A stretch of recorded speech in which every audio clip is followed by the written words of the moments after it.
The family black sheep just bought the whole neighborhood. My brother, David, kicked my feet off the coffee table and sneered. Be careful, Leo. That leather costs more than your entire existence. The whole family was gathered at his new mega mansion for Thanksgiving. David was holding court, showing off his Rolex, and talking about how he was going to buy out our parents' old farm to turn it into a golf course. My sister, Sarah, was nodding along, already asking which room would be her guest suite. They didn't even look at me. To them, I was just the college dropout who worked at a tech repair shop. Honestly, Leo, Sarah sighed, swirling her expensive wine, it's probably for the best if you just fade away during the paperwork. You don't have the assets to be part of a real conversation. I took a slow sip of my cheap soda and smiled.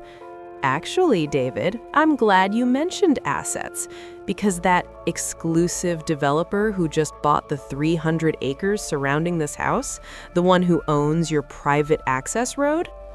The room went dead silent. David laughed, but it sounded thin. Yeah, Summit Holdings. What about them? I pulled my phone out and tossed it on the table. I founded Summit 5 years ago after I sold my first patent, and since you've been so vocal about who belongs here, I've decided to move forward with the zoning changes. David's face went from tan to paper white. Your Summit? The very same, I said, leaning back. And since I own the road you use to get to your garage, I think it's time we talk about your parking fees. Sarah dropped her glass. It shattered, but nobody moved to clean it up. Oh, and David, I added as I stood up to leave, the farm isn't for sale. I bought Mom and Dad a villa in Italy this morning.